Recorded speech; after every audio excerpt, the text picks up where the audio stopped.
Garanata says it didn't work out because he needs to work on himself first before he can be in a relationship. Well, that's common. That's actually pretty common. Most people are walking around with lots of pain and they haven't healed themselves, and they need to heal themselves before they get into healthy situations and relationships. And so that's one of the reasons why I talk about not jumping into situations with guys really, really quickly, because there's like a honeymoon phase.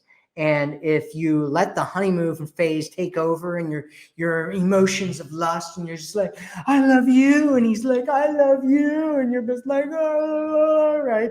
And then you guys hook up, and then the love drunk starts sobering up for you, and you're like, oh, wait a second, right? And he's like, I have some things that I got to work on about myself before I get into a relationship. And you're like, but you've been treating me like we've been in a relationship this entire time.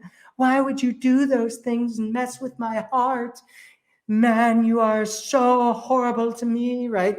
And he's like, well, I didn't know what was going on, and then he just disappears, right? And that's why you want to wait.